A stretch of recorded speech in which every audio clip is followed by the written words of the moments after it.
So hello everyone, I hope you guys are doing absolutely amazing और आप सबकी तैयारी अच्छी खासी चल रही होगी। ठीक है, sorry for the delay in the videos, but आज हम लोग पढ़ने वाले हैं हमारे सीयूईटी 2024 के लिए क्विक रिवीजन करने वाले हैं सिंप्लीफिकेशन का। ये जो टॉपिक है ये है क्वांट्स के अंडर में। ठीक है, इसी के साथ साथ मैं तुम्हें एक और चीज बताना चाहता हूँ कि डिटेल्ड लाइव कोर्स जो था 30 डेज का, वो अभी भी चल रहा है। ठीक है, तो अगर आप चाहो तो आप उसमें एनरोल कर सकते हो, जहां पर आपको सारी चीजें, आपका जो स्टैटिक पोर्शन है जीके का, प्लस आपका क्वांट्स है, रीजनिंग है, या फिर मैं कहूँ करंट अफेयर्स है, ये सारी की सारी चीजें कवर करवाई जा रही है।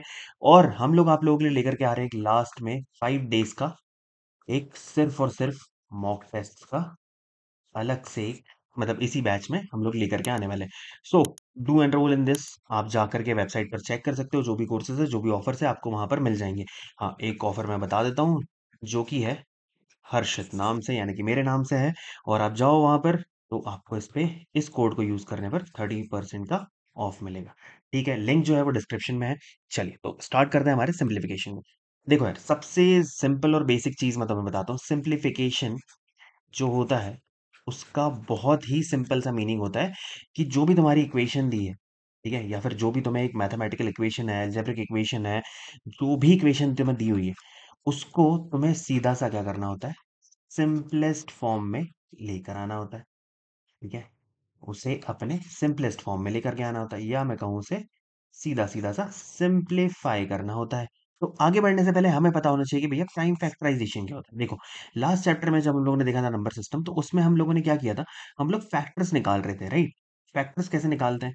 अगर मान लो मेरे पास दिया हुआ है क्या, मुझे किसी ने 50 दिया है, ठीक है, तो इसे मुझे ऐसे फैक्टर्स में ब्रेक करना है, ठीक है, जिसमें सिर्फ और सिर्फ प्राइम नंबर्स हो।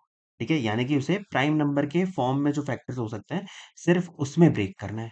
देखो, सिंपल सा होता है। अगर मैं कहूँ 50 को तुम क्या ब्रेक कर सकते हो भाई, इसको तुम 50 × 10 लिख सकते हो, लेकिन क्या ये प्राइम फैक्टर्स है? नहीं है, सिर्फ एक ही प्राइम है, दूसरा नहीं है। तो क्या करोगे, इसको और ब्रेक करोगे प्राइम के फॉर्म में, 5 × 5 × 2। अब ये सही है। अब यहाँ पर क्या है, ये तीनों के तीनों जो नंबर्स हैं, क्योंकि ये प्राइम है और ये सारे के सारे किसके फैक्टर्स हैं, 50 के फैक्टर्स हैं, तो इसीलिए किसी भी नंबर का factorization in the form of prime numbers, उसे हम कहते हैं प्राइम फैक्टराइजेशन, राइट। जैसे फॉर एग्जांपल मैं यहाँ पर ले लूँ 84। अब इसे तुम क्या ब्रेक कर सकते हो, पहले तुम 2 से डिवाइड करोगे, कितना आ जाएगा, 42 आ जाएगा। फिर से ये 2 से डिवाइड हो सकता है, बिल्कुल हो सकता है, 21 हो जाएगा। अब ये किससे डिवाइड हो सकता है, 3 से हो सकता है, अब 7 आ जाएगा, फिर 7। तो मेरे पास 84 के प्राइम फैक्टर्स क्या हो गए, 2 × 2 × 3 × 10। So moving on to the next thing, हमारे पास है एचसीएफ और एलसीएम। देखो, बहुत सिंपल सी चीज होती है, हम लोग ये काफी सारी क्लासेस से निकालते हुए आ रहे हैं एचसीएफ और एलसीएम, लेकिन हम लोगों ने लॉन्ग मेथड्स पढ़ रखी है। हमें सिर्फ और सिर्फ प्राइम फैक्टराइजेशन यूज करनी है, क्योंकि हमें यहाँ पर शॉर्ट में सिंपल तरीके से और बहुत ही जल्दी जो आंसर्स हैं वो निकालने होते हैं। देखो, सीधा सिंपल सी एक ही सिंपल सी अप्रोच होती है, वो होती है टाइम फैक्टराइजेशन। ठीक है, अब जल्दी से एक एग्जांपल लेके इस चीज को समझ लेते हैं। एग्जांपल ले लेते हैं हम लोग कि मान लो तुम्हें 72, 288 एंड 1080 का एलसीएम और एचसीएफ निकालने बोला। बहुत ही सिंपल सी चीज है, इन्हें प्राइम फैक्टर के फॉर्म में ब्रेक कर लो, तो डायरेक्टली इन्हें प्राइम फैक्टर्स के फॉर्म में लिख दो। 72 को तुम क्या लिख सकते हो, 2 2 4 2 8 3 24 3 4 ठीक है, यहाँ पर तुम लिख सकते हो 288 को भी तुम ब्रेक कर सकते हो। चार मतलब 5 बार 2 लिख सकते हो, कितना हो जाएगा, 2 4 8 16 32 इंटू तुम 3, है ना, 32 3 सा और 3 सा, ठीक है, ये भी हो गया। ऐसे ही तुम 1080 की भी प्राइम फैक्टर निकाल लोगे, कितना हो जाएगा, 2 × 2 × 2 × 3 × 3 × 3 × 5। अब देखो, तुम्हारे पास प्राइम फैक्टर्स निकल गए, इन्हें तुम पावर के फॉर्म में भी लिख सकते हो। ये क्या हो जाएगा, 2 की पावर 3 × 3 का स्क्वायर। ठीक है, यहाँ पर क्या हो रहा है, 2 की पावर 5 × 3 का स्क्वायर। यहाँ पर क्या हो रहा है, 2 का क्यूब × 3 का क्यूब × 5 टू दी पावर 1। अब देखो देखो भाई, एलसीएम निकालने का बहुत सिंपल सा तरीका होता है। एलसीएम का तरीका क्या होता है कि जो भी तुम्हारे पास नंबर है दिया हुआ है, एक बार भी जो नंबर आ रहा है उसकी हाईएस्ट पावर लिख लो। देखो, 2 जो है वो तीनों में आ रहा है, 2 की हाईएस्ट पावर क्या है, तीनों में मिला के 5 है। फिर 3 भी आ रहा है, 3 की हाईएस्ट पावर क्या है, क्यूब है। 5 भी आ रहा है, 5 की हाईएस्ट पावर क्या है, 1 है। तो यही मेरा एलसीएम हो जाएगा। और एचसीएफ क्या होगा, ठीक है, एचसीएफ क्या होगा, जो इनमें से मैं कॉमन निकाल सकता हूँ। समझ रहे हो? तो देखो इन तीनों में से कॉमन क्या निकलेगा? 2 की पावर कितनी कॉमन निकलेगी इन तीनों में से? 2 की पावर 3 कॉमन निकलेगी। और 3 की पावर कितनी कॉमन निकाल पाऊँगा मैं यहाँ से? 3 की पावर 2 कॉमन निकाल पाऊँगा बस। और 5 का क्या होगा? यहाँ पर क्योंकि अगर मैं 5 नहीं है तो 5 की पावर 0 रख लूँ, तो यहाँ पर भी मैं 5 टू द पावर 0 रख सकता हूँ। ठीक है? यानी कि 1 ही होगा वो। ठीक।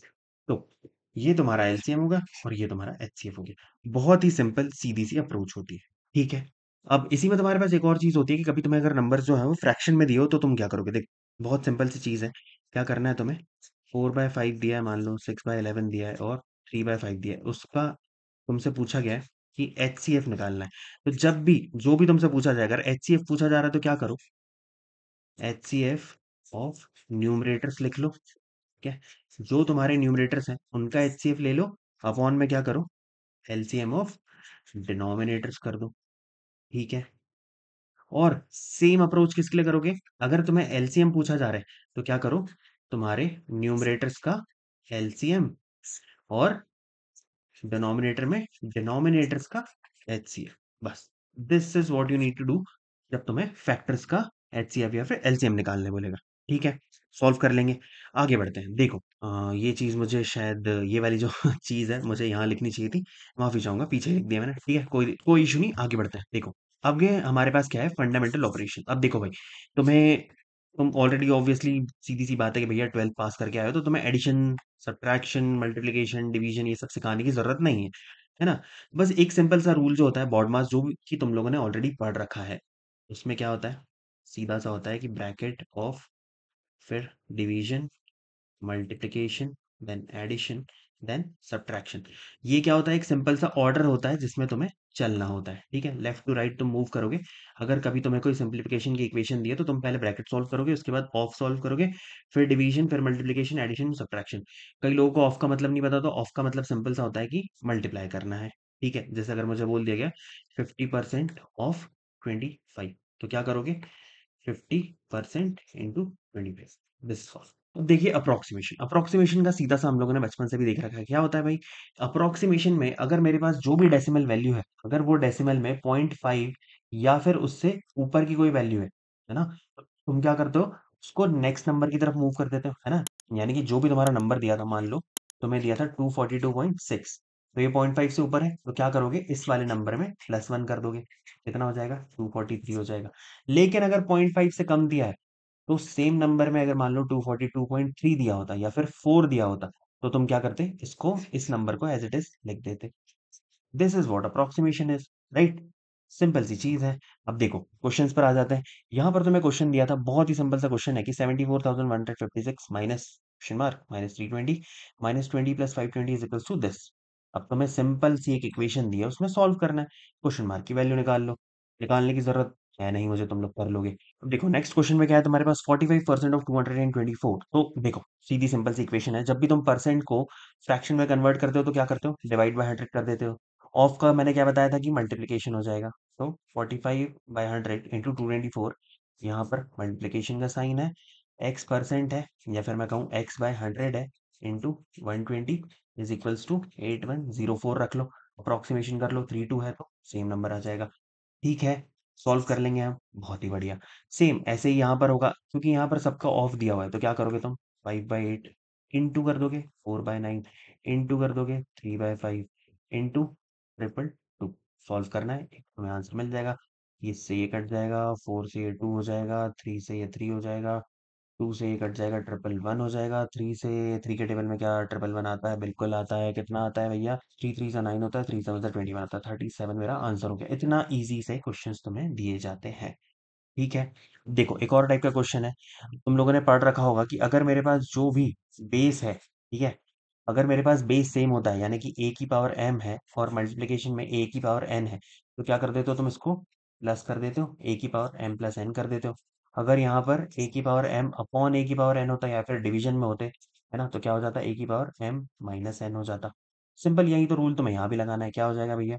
बेस मेरा सेम है 27, 27, यहाँ पर भी 27 है, तो 27 की power 1.5 plus 3.5 is equals to 27 की पावर क्वेश्चन मार्क। तो क्वेश्चन मार्क की वैल्यू निकल जाएगी, कितनी निकल जाएगी? 5 आ जाएगी। ठीक है?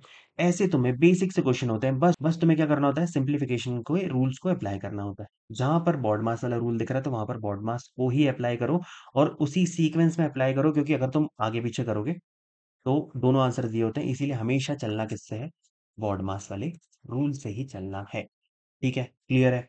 अब एक और चीज़ मैं तुम्हें बता दूँ कि सिम्प्लिफिकेशन जो होता है वो बहुत ज़्यादा स्कोरिंग होता है, क्योंकि गलतियों के चांसेस कम है, बस तुम्हारा कैलकुलेशन अच्छा होना चाहिए।